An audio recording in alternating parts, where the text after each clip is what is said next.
A lot of people suffer from depression and anxiety and even PTSD, post-traumatic stress disorder, and a slew of psychiatric conditions. And we can uplift and honor the wholeness of who we are and pursue well-being even when we are suffering.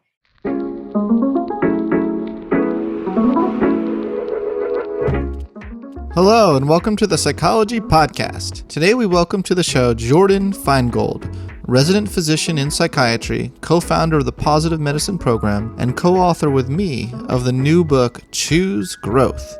Jordyn graduated from the University of Pennsylvania with her BA and Master of Applied Positive Psychology, or MAPP for short. At present, she is a psychiatry resident at the Icahn School of Medicine at Mount Sinai. Jordyn is deeply involved in research, curriculum development, and advocacy work pertaining to clinician well-being locally, nationally, and globally. She's also my co-author on the new book, Choose Growth, a workbook for transcending trauma, fear, and self-doubt, which is out now.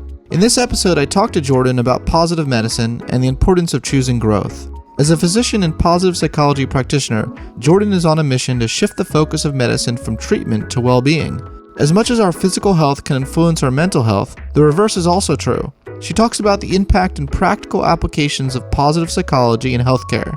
We also touch on the topics of resilience, relationships, communication, growth, and transcendence. Jordyn and I are super excited to share our new book with you all, and we hope this conversation inspires you to choose growth in your daily lives. It was a real delight working with Jordyn on this book, and I love the work she is doing in positive medicine.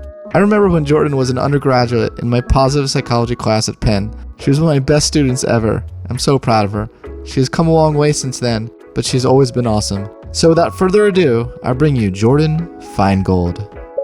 How you doing, Dr. Feingold? Hi, Dr. Kaufman. I'm doing well. How are you? I'm so glad to hear that. I'm doing very well. I am so proud of you and all the amazing things that you've accomplished in the past couple of years and becoming a doctor. How long have you known that you wanted to go into the field of medicine? I've known that since high school biology class. That as soon as I learned the digestive tract and heard my bio teacher, Miss Provost, I will never forget sitting in her class, talk about how she digested her morning bagel. I was so compelled by the narrative she used to talk about all of the enzymes that digested the bagel at various parts of the digestive tract. And that combined with my love of human beings and always helping friends and being a pseudo-therapist in my family, I figured medicine would be a pretty good gig for me. Yeah. And when you got to University of Pennsylvania, you were pre-med track.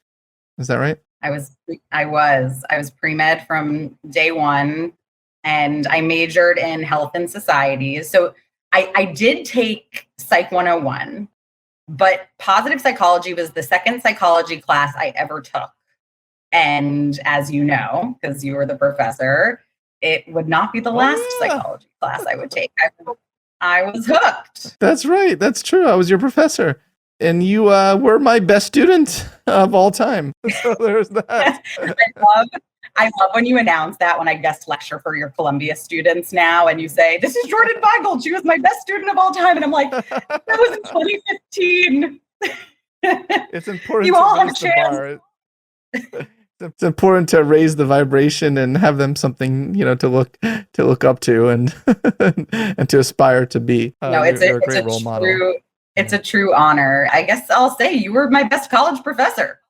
You don't have to say that. You don't have to say that. It's the truth. Do you know, Scott, I originally was hesitant to take positive psychology with you because I don't know if you know this. For the 3 years before you came to Penn, Angela Duckworth taught positive psychology. Oh, that's right. And yes. I was so excited to take Angela's class. I missed the boat. I didn't sign up. And then this Scott Barry Kaufman guy was teaching it, and I had no idea what to expect. And I walk in, and you're like this young, cool guy sitting at the front of the class in a leather jacket and just cracking jokes. And also teaching so beautifully and hearing the story of Ungifted. And you were amazing. And after the first class, I felt so lucky to be there. Oh, that means so much to me. Thank you, Jordyn. Well, it's been really wonderful to watch your journey and how you've been able to integrate your interest in positive psychology with medicine, and you've started a field called positive medicine. Yeah, so how did that come about, the idea for positive medicine, and what is the field? I remember you asked me when I decided I wanted to become a doctor. Back then in high school and early in college, I thought that being a doctor meant helping patients be healthy and helping people develop habits and practices that enhance their well-being. And it wasn't actually until I discovered what positive psychology was that I realized medicine is actually first and foremost, or the way at least that it's practiced in our country and most places in the world, is about getting rid of what's wrong with people and curing disease and getting rid of the bad stuff. So once I was in college and discovered this whole field of well-being, that was when I realized, wait, this is actually more of what I want to do, but I want to help people be healthy in their bodies as well, not just psychologically, but as a whole person. And so when I was in your class, I remember it was the second semester of my senior year, I deviated. I was going to go right to medical school, and I decided, hey, I need to do this MAPP program and actually study positive psychology. And I remember you really encouraged me. And I came to your office to get some advice, and you said, this is positive medicine. You're going to found the field of positive medicine. Do you remember? Did I say those exact words? If it wasn't those exact words, that was what I took away from it. And I remember leaving your office and calling my mom. I was like, I'm doing positive medicine.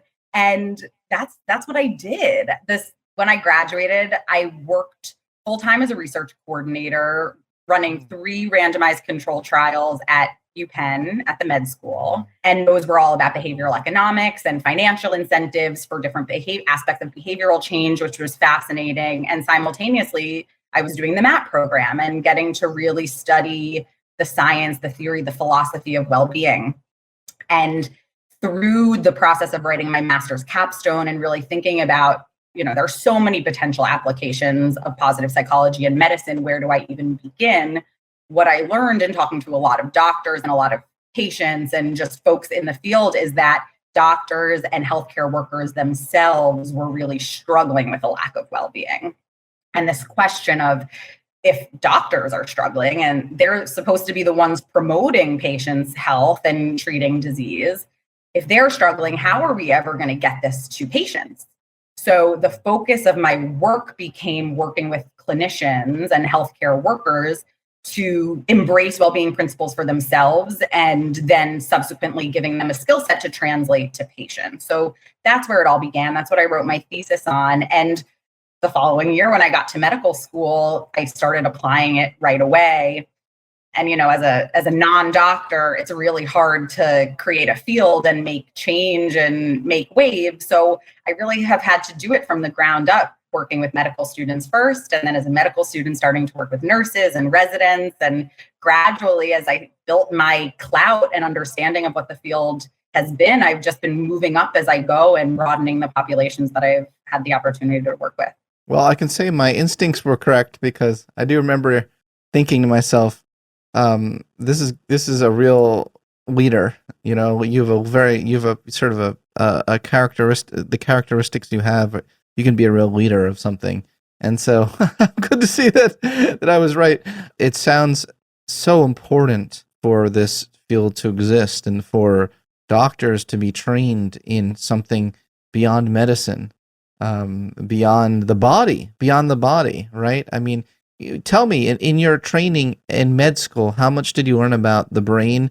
Well, you obviously you were in the psychiatry track, so you probably learned a lot about the brain.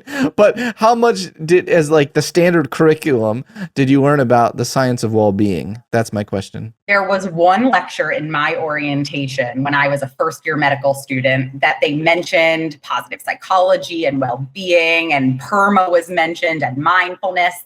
And I remember sitting at the edge of my seat and being like, I'm at the right medical school. And I happened to be I was at the Icahn School of Medicine at Mount Sinai, where our dean, Dennis Charney, literally wrote a book on resilience. He's a world-renowned resilience expert. And so I landed in the right place for me. That was so open during orientation, I emailed my capstone to the deans and they were like, welcome, we can't wait to have you join the wellness committee. So I was at a place that was already quite attuned to this. That is not the case everywhere. And it's changed a little bit over the last 7 years or so. But in the standard medical curriculum, we learn almost nothing about well-being. I really think nothing about well-being. We spend 2 weeks on psychiatry, of 9 weeks on the brain. The rest is on neuroscience and neurotransmitters and mostly the neurological, the biological basis of the brain. And very little about the brain-body interaction. I think there's one lecture on irritable bowel syndrome, which is a quintessential disorder of gut-brain interaction mediated by the vagal nerve and disordered gut-brain communication. And other than that, very little on anything functional that we don't actually have histologic, pathologic tests to evaluate. It's a real shame. It is a shame. You can see the real potential for really shaking things up. Like at least there's a lot of room for growth. There's so much room for growth. And I've been so pleasantly surprised by the amount of growth that I've seen since getting into the field of medicine. When I started in medical school, almost everyone was still talking about burnout and suicide and all of the badness that mentally afflicts clinicians. The word well-being was nearly absent from these conversations. Everyone was just talking about how do we get rid of everything that's bad, duty hours, all the structural changes, which is all so critical.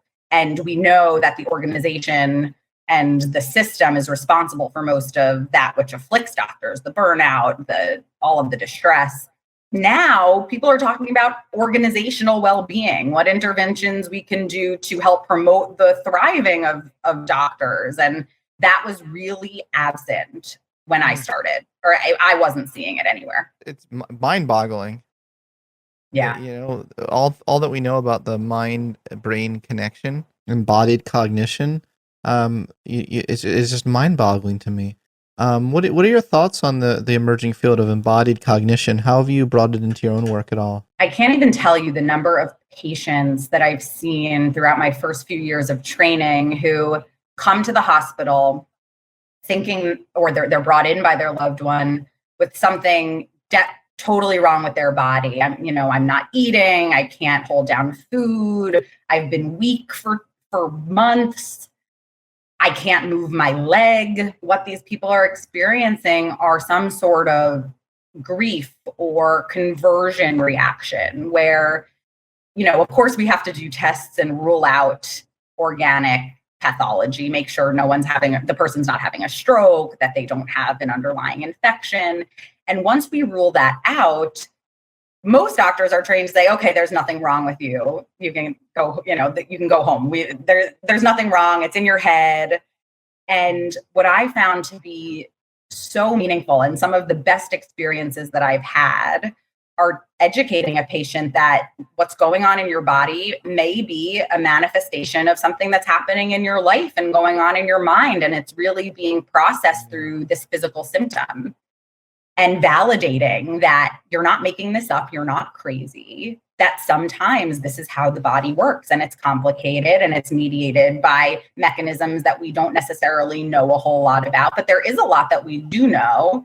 And the great news is you're not having a stroke. You're not going to die from this. And there are a lot of things you can do to heal and feel better. And some of those are as simple as connecting with loved ones more regularly, talking to a therapist, taking more walks, getting outside in nature, getting some fresh air, and really working with a patient to think what is one thing that's within their capacity to do that they can make a change as soon as they leave the hospital. What do you think should be part of the regular checkup? If you could incorporate what into a physician's yearly checkup, for instance, because they do the wellness check and what they do is they say a scale 1 to 10, how depressed are you? That's it. That's all I get in my yearly checkup. Do you think we can do better than that? I think we can do much better. One thing that I'm teaching my co-residents right now is what I call the well-being review of systems. And theoretically, every doctor or every primary care doctor, or even in anyone you're seeing in a hospital every day, we should know what your review of systems are, head to toe. Are you having any symptoms? Is anything wrong with you? Are you fainting? Are you having headaches? Are you coughing, Do you have a runny nose, etc., from head to toe? And what I have introduced is the well-being, or I call it the REVAMP review of systems, where I go through the REVAMP construct, which is the definition of well-being that I put forth in my master's work and that I teach. So I ask every patient about relationships. How are your relationships going? Who's someone you can call in your life when things are going wrong? Did anyone bring you here? Any plans this weekend with people? Engagement. What in life is keeping you going? What are you curious about? Vitality. Are you sleeping? How are you sleeping? What are you eating? Are you getting any physical activity? If so, how do we reconceptualize something that they're already doing as being physical activity that they're not encoding that way? What's going well lately? What gives you a sense of accomplishment? What are you part of that's larger than yourself, your sense of meaning? What makes you wake up out of bed in the morning? And positive emotions. Tell me about some good stuff in your life. What are you laughing about? What are you curious about recently? When did you last feel calm? And wow. I actually like starting the interview this way, because when people then start to talk about everything that's going wrong and all of their distress, which is naturally the focus of a medical visit, I'm here with this problem, I can draw on what's going well in their life to help them either reorient or reconceptualize something that they're encoding as a problem that there may be a lot of potential to work with already. Wow. That if you got that much information out of them, you're learning so much more about them as a whole person. The trauma, loss, and uncertainty of our world have led many of us to ask life's biggest questions, such as who are we? What is our highest purpose? And how do we not only live through, but thrive in the wake of tragedy, division, and challenges to our fundamental way of living? To help us all address these questions, process what this unique time in human history has meant for us personally and collectively, and emerge whole, I've collaborated with my colleague and dear friend, Dr. Jordyn Feingold, MD, to bring you our forthcoming book. It's called Choose Growth, a workbook for transcending trauma, fear, and self-doubt. It's a workbook designed to guide you on a journey of committing to growth and the pursuit of self-actualization every day. It's chock full of research from humanistic psychology, positive psychology, developmental psychology, personality psychology, cognitive science, and neuropsychology. So lots of themes that you hear about on this podcast. And it's aimed to help us all integrate the many facets of ourselves and co-create our new normal with a renewed sense of strength, vitality, and hope. Whether you're healing from loss, adapting to the new normal, or simply looking ahead to life's next chapter, Choose Growth will help steer you there to deeper connection to your values, your life vision, and ultimately your most authentic self. Choose Growth will officially hit the shelves September 13th, and you can order your copy or the audiobook in the US now on Amazon, Barnes & Noble, IndieBound, and all major retailers. If you're in the UK and Commonwealth, you can order now at bookshop.org.uk. We truly hope this book helps you grow and thrive and become your best self. Okay, now back to the show. Can you connect the dots for me? How do you connect as a physician? What can you actually do with that information? What is actually within your power without becoming a psychiatrist if that's not your specialization? Yeah, well, in psychiatry, which is my job, that is my job. Of course, I have to ask about suicidal ideation and all that's wrong. But truly, if I can get there with my patients, that is a very successful session. For someone who is more focused on the physical body and manifestations of, let's say diabetes, right? So diabetes is a very common condition that affects many people in this country, and it is increasing with type 2 diabetes mediated by our very poor diets. If I can understand who is in a person's life, I can prescribe, why don't you go for a walk with your neighbor? I know you love, you love your neighbor. What if the two of you started a walking program twice a week? Or, I know it's really hard to motivate yourself to do this alone, but what if you took your friend to the grocery store and you could do this together? Or cook with your child a new healthy recipe who loves to cook. What if you go on Zoom together? I know they live across the country, and make a healthy recipe for yourself. So it's like, if I know this person's social network, if I know what they enjoy doing, I can use those things as actually possible, plausible interventions in their life to help them towards their health. Amazing. I mean, that'd be such a game changer. Let's not understate how much of a game changer that would be.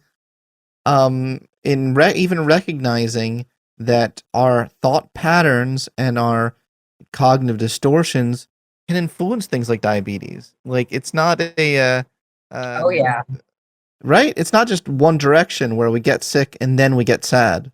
absolutely not. And there are so many medical conditions that they're bidirectional. So things like Right. depression, which is pro-inflammatory, can influence symptoms of another inflammatory disease in the body, such as inflammatory bowel disease, which is a set of patients that I work with, or autoimmune diseases. And I have a patient right now in the psychiatric setting who is very, very distressed by her physical symptoms, such that she meets criteria for what we call a somatic symptom disorder, that she's so preoccupied with her physical health that it's really debilitating her and preventing her from really doing anything else in her life other than focusing on her dysfunction.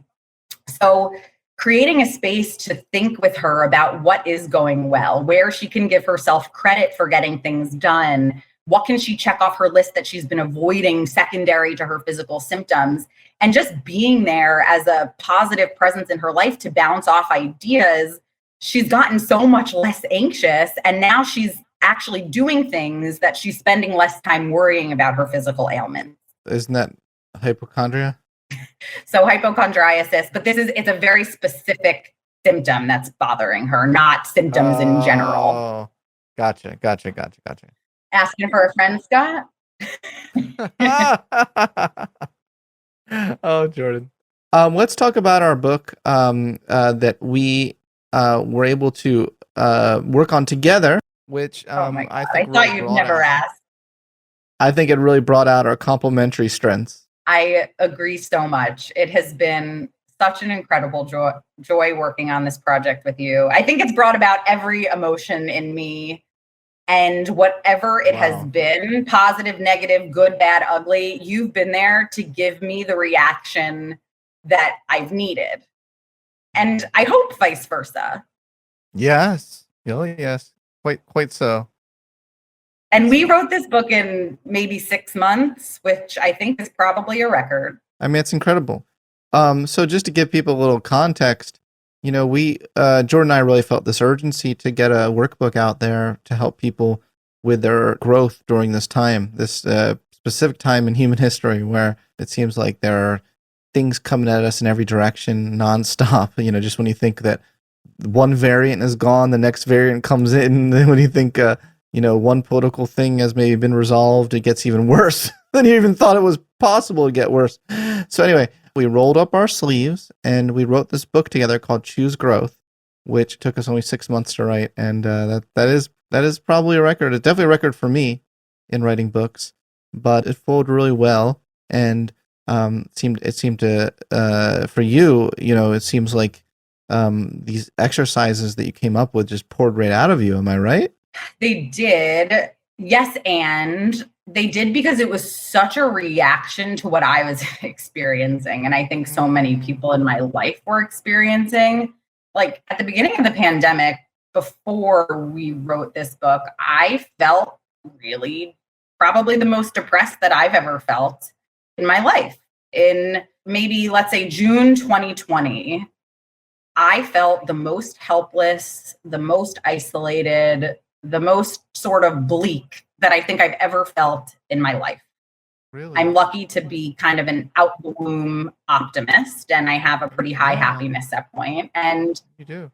When I realized how low I was feeling as someone who studies mental health, has studied positive psychology, I got engaged during that time.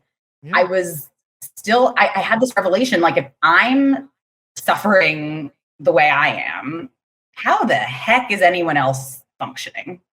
Yeah. And I think, right? Like, someone who objectively on the outside, no one in my family died from this.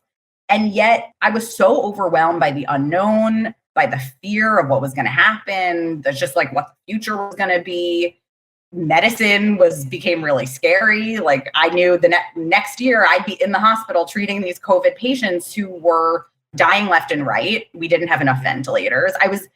experiencing this residual moral injury. So anyway, it was a really dark time, and I felt, what can I do? And once we decided to write this book, I think things had gotten a little bit better, but I had so many thoughts and just so many personal experiences of things that I felt would have helped me and did help me. So yeah, and with your book Transcend as our guide to this workbook, I mean, it was just like bing, bang, boom. Yeah. No, it definitely felt that way. Absolutely. Where to begin in talking about it, summarizing for our listeners our book, because we also want this episode to really serve as a good summary of the book as well, and we want to inspire people to go out and buy it. 100%. I think if you are a human being listening to this podcast and you love Scott, which obviously you do, great to meet you, everyone. I think you need to buy this book, or you need to give it to a friend. It's like, we say we're straight up in the introduction of the book that it is not a replacement for therapy. And I'm the first one to tell you that I believe everyone should be in therapy. I understand there are not enough therapists to control that demand, to meet that demand. So while you're waiting for your therapist, in between sessions, if you can only see someone once a month or once every 2 months, or you really have a friend who serves as your therapist, work on the practices in this book and bring your reflections to another human being. It's really not something that I think people benefit the most from just sitting down and doing it personally. I think this book is best done, read, processed, complete the exercises, and then share them with someone in a book club, in a group of people on a similar path of growth. Because I've had the best experiences, obviously coming up with these practices or finding them and then talking about them with other people, including my own therapist. Yeah. That would be a really wonderful thing if this book really a good guide for people while they're already in therapy. Or coaching. Or coaching. Well, especially coaching. We're starting a new form of coaching called self-actualization coaching, which we hope to open up applications later this year for those who want to be certified in this form of coaching. And so much of therapy is about kind of getting people from negative 50 to 0, and to be able to read this book and maybe educate your own therapist, go about like, hey, maybe I'm capable of more than just not being anxious in our sessions. And in acknowledging that mental illness, a lot of people suffer from depression and anxiety and even PTSD, post-traumatic stress disorder, and a slew of psychiatric conditions. And we can uplift and honor the wholeness of who we are and pursue well-being even when we are suffering. And our book is so clear that it's not about suppressing our dark side or tucking away that which afflicts us, but really welcoming it to the table and saying, here you are part of me. How do I move forward? Acknowledging that you're here with me in this journey of my life. I love that. Oh, I love that so much. It just makes me think of one of my favorite chapters in our book. It's like picking your favorite baby, but one of my favorite chapters is the one "Who's in Your Boat," which you wrote, I believe, most of that chapter. To give you credit for that, and it seems like it's a really important foundation for a lot of growth that's then going to happen afterwards. Because we want to make clear that we're not talking about just shooting for the highest levels of growth, based on no foundation at all. Can you talk a little bit about the foundation that's so important to be able to explore from? I'm so grateful to have written this book with you, Scott, because it relies so deeply on the foundation that you developed in Transcend, and the sailboat metaphor is the basis of this whole book. So I'm quoting you, and please correct me if I say anything that's wrong, because this is your expertise. But the base of our boat and the base of our security cycle is safety, having our physiologic needs met, connection, and self-esteem. These three pillars that really comprise our fundamental ability to sort of be ourselves in the world before we can really open up our sails and transcend, as you describe. And connection as something distinct from love, which is you write about as a higher order need, and we have a chapter later in our book about love, is really about taking stock of other human beings, animals, people, dead or alive. And I think this is critical because I've talked about this with my patients, and a lot of them have deep connections with people who are no longer living. And I would say that applies to you, Abraham Maslow, your best friend who you never met. Yeah, that's right.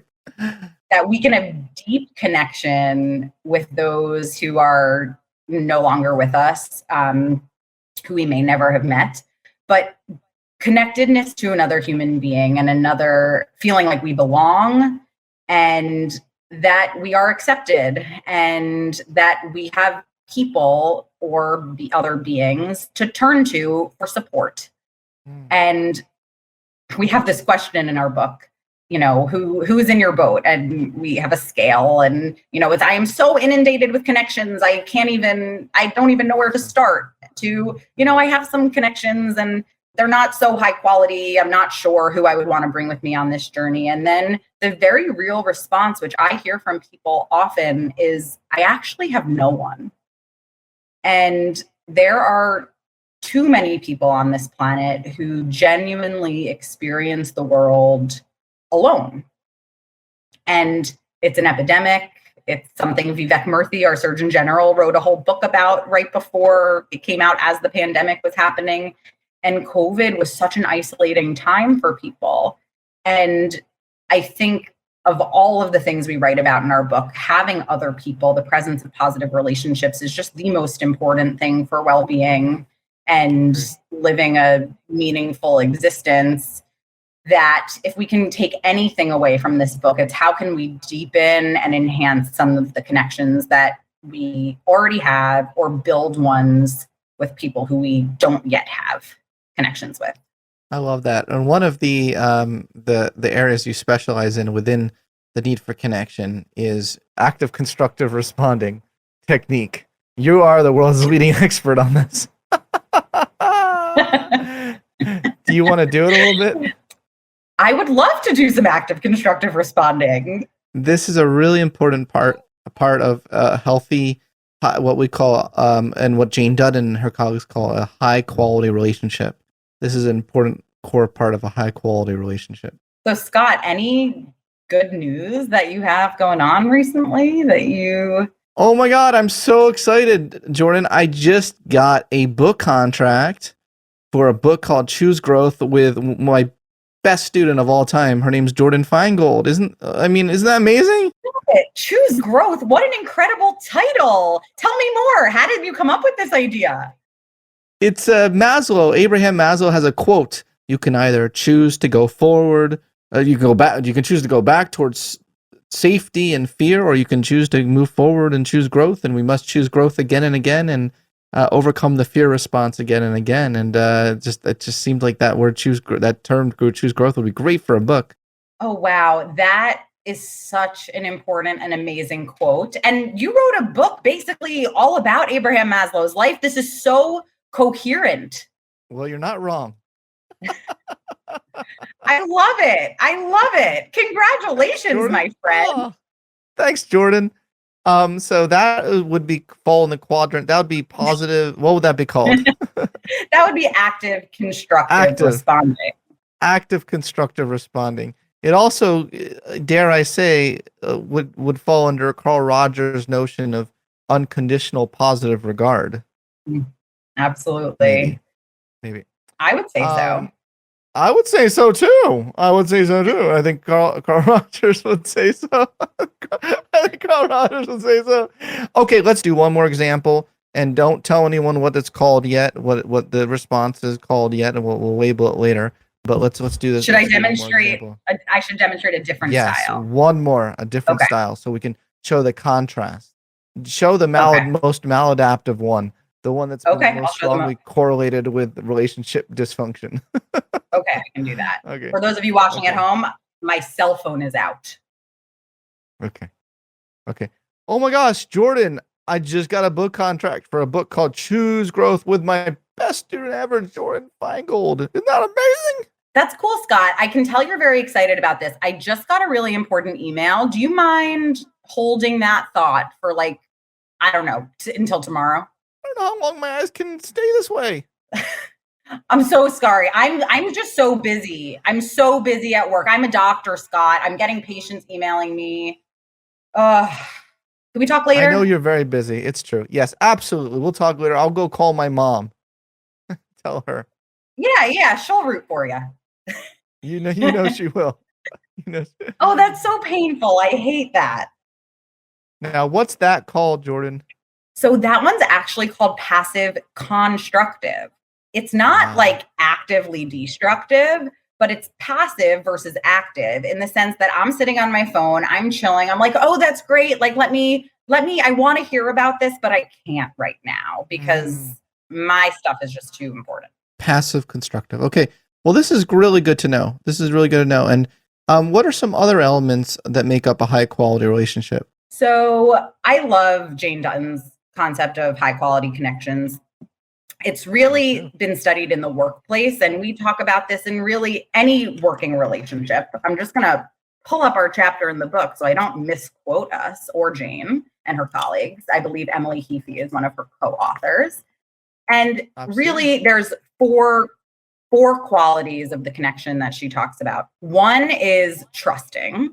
So really being in a relationship of being able to trust someone. Then again, this is really in the workplace. Respectful engagement is another one. So really operating in a way that sends a message of value. The third quality is task enabling. So helping to facilitate another person's successful performance. And Scott, I think we task enable all the time. We divide and conquer, and I do things that are really in my wheelhouse, and you do all the things that are in your wheelhouse. And then the fourth one, which I love and is the most fun, is playing. Having a playful, sometimes even doing games in a relationship, having a playful style of banter and being able to really let your guard down with one another. It seems like there may be a thread that runs through all of them, which is trust, right? It does seem like that's a good one. Well, yeah, and trust really is a core feature of the high quality connection that they talk about. But I think you actually need a high level of trust to be able to feel playful and to know that you can task people because you do trust that the person will be able to fulfill. It's really the connective tissue they talk about in this research that defines the quality of the relationship, the bond, the glue, and the connective tissue, which I love. What a suitable human body metaphor. And it's actually in the human body it is because the connective tissue, the fascia in our body holds a ton of inflammation. It's really manipulating the fascia, the tissue that connects the muscles is critical for moving the immune system and optimizing blood flow to our organs. It's the basis of osteopathic manipulation, which I'm not personally trained in, but it's a huge area full of opportunity for helping people heal in a whole body way. So I love that metaphor. I do too. I also like the opposite. They say that a toxic relationship is like a black hole. Yeah. And we've talked about toxic relationships. I mean, they can detract from our well-being more than positive relationships add to our well-being. That's so true. I think it's especially, in cults as well, right? Like that seems like toxic connection.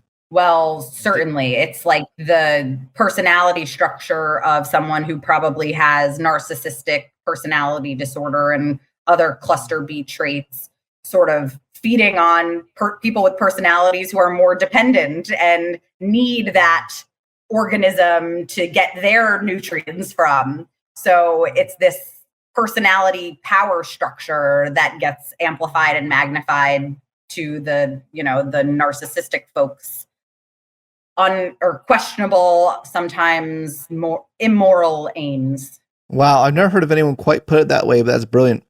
That was a really insightful way of putting that dynamic. Wow. Well, we see it play out in tons of interpersonal relationships with folks I meet who are in dysfunctional toxic relationships, and it really comes down to these complementary but not synergistic for anything good personality style. Yes. Very well said. Very well said. Your personality style, you were labeled the chief extrovert of the Imagination Institute at University of Pennsylvania. Didn't we have you on the website? I was definitely on the website.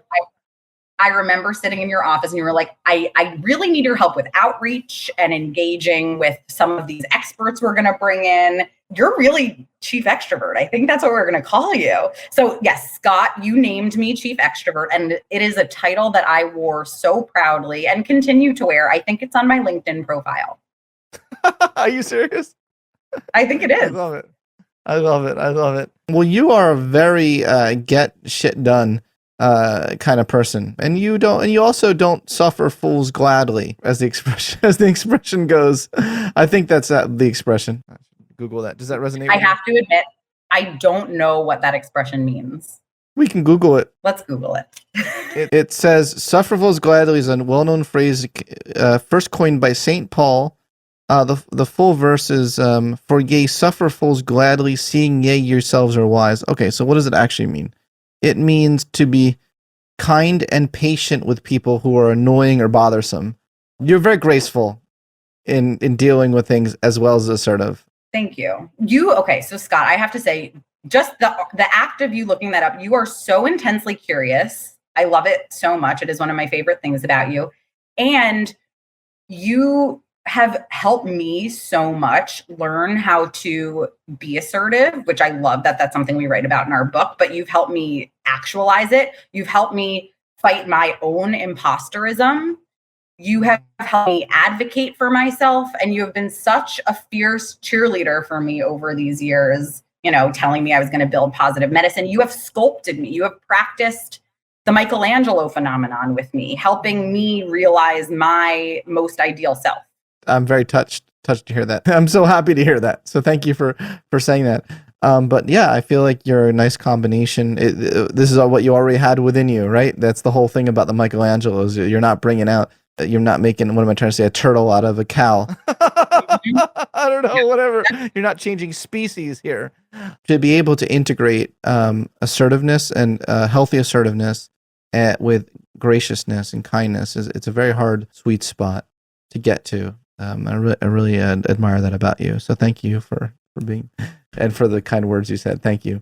Thank you. Yeah. First of all, I want to say you've been demonstrating a lot today the principles of yes and I think we should make explicit. We'd be remiss if we didn't make explicit why Jordyn and I speak to each other and we always speak to each other like this. If you eavesdropped our phone calls, you'd hear a lot of yes and.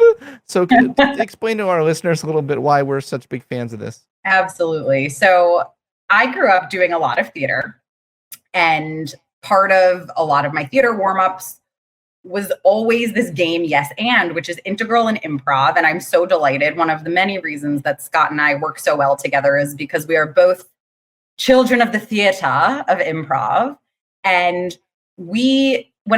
so yes and was always something that I had practiced, this idea that you have to build a scene together and you can't just shut down whatever your scene partner says. If the scene partner says, it's time to go to the grocery store, you have to say, yes, and maybe on our way we can stop on Mars, rather than saying, no, I want to bring this scene to Mars. You have to be very respectful of the fact that your scene partner set the stage, you're going to the grocery store. So instead of saying no, but we say yes, and. So all of those things can be true. So the scene, we're going to go to Mars, end at the grocery store and buy some chocolate milk to debrief our Martian experience. So wherever the scene goes, you go with it. And anything to add about that, Scott? That was a very yes end of you. There is something I want to add to that, but I'd love for you to finish your thought first, and then I'll yes end it. Yeah. So in my psychiatry training, when I learned about dialectical behavioral therapy, it's basically the mainstay of treatment for borderline personality disorder, and it's really an incredibly effective form of psychotherapy. I was like, this is yes and. It's all about two ideas or multiple ideas being true at the same time, embracing the dialectic. And then when I read the last chapter of Transcend and read that one of Abraham Maslow's definition of transcendence is this idea of dichotomy transcendence, I was like, That's right. Whoa, mind blown. We have to synthesize this into a practice for the book. And so we did. And Scott and I have been yes-anding each other ever since. It's true. We really have. We really have. And that's what I was going to add is that I wanted to link it to notions of transcendence, because this is not the connection you usually see. I want to give all credit to Anne Libera and Kelly Leonard for helping us with the yes and. They're legends in the improv world at Second City. But tying it to Maslow's notion of dichotomy transcendence, I think is something new and important, because when we hear about transcendence a lot, we think about transcendence. We think more vertical kind of form of transcendence, like I'm above others. I'm like, I've transcended my ego, and now look at all these peons that don't have an ego, or they still have their ego, and our definition of transcendence is very horizontal, right? It's very like connecting with the world and with others. And yes and seems like a great vehicle to connecting with others, right? Like one good way of alienating yourself from others is if you're the type of person where no matter what someone says, you're like, no, but, like, so the opposite of yes and, it doesn't seem very connective. So yeah, it seems quite a transcendent way of being. Absolutely. So deeper into my psychotherapy training, I've realized that but, as the therapist, when I hear the but from my patients, is really a point of opportunity, because it's recognizing resistance with them. I've lost my patient when whatever I'm suggesting or bringing forward to them is met with that but. It's also a classic hinderer of active constructive responding. And it brings about one of the other styles, just to bring it back to that practice we talked about, the active destructive response. But you're going to write this book. Aren't you already so busy? Don't you have such a full plate right now? It's often a well-intentioned response to someone's good news, and it totally undermines what they are trying to say. It does. It really does. Yeah, isn't it funny how we're connecting all these dots here that maybe I didn't even see all these dots before? Yeah. I think it's another beautiful thing about this workbook is that it takes the brilliant ideas and some new brilliant ideas, I will say, that were in. So ideas from Transcend and forces, we highly encourage a willing reader and listener to actually integrate the practice into their life. So whereas in Transcend, when I was reading all about dichotomy transcendence, I was like, whoa, this is mind-blowing. And how do I operationalize it? And I think what our book does is it helps the reader actually go out and do the thing. And once you develop a practice of doing all the things, it's hard not to see them. It's hard not to connect the dots, because of course they're all connected. When you're existing on this plane where we're living so deliberately, we have mental capacity and space to make the connections, where when we're so caught in the nitty gritty and tunnel visioned, it's hard to see. I completely agree. I'm trying to think of some other topics we could discuss that to kind of whet people's appetite for our book. Maybe a good one is like integrating your dark side. Now, the idea of dark side, people should know that the shadow doesn't mean it's necessarily bad or immoral. Dark side, all it means is that it's in the dark. It's not in the light of your consciousness. It's not fully accepted, and it's probably not integrated into the rest of your being. Now, some of your dark side certainly can be immoral. Don't get me wrong, but it doesn't necessarily mean the dark side is evil or bad. So I just wanted to preface that. So with that, do you agree? Do you agree, Jordyn? Totally. I think there's so much of ourselves that we keep in the dark. Some of it's probably incredibly powerful, and capacities that we have that could be quite positive as well, on the other hand, that are not necessarily within our awareness or can be overwhelming to even consider. What's an exercise or Well, listen, we don't want to give away, we don't want to give it all away, my friend. But we shouldn't give it all away. I think one of the things that we guide readers to do in this practice is just to even take stock of what some of their shadow sides, their dark sides actually mean. Because it's not necessarily one whole side of us. Yeah. Sometimes it's one thing we're grappling with, something we're trying to suppress, something that we're very deliberate in not showing others or the world, or feel we can't share with others.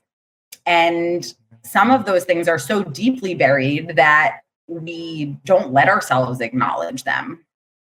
And in a safe way, we want to shed some light on what some of those dark sides are. Of course, we're very clear. We want everyone to take ownership of their psychological safety, and we don't want to unravel wounds that are so deep without you having the support of a counselor or someone to process these wounds with.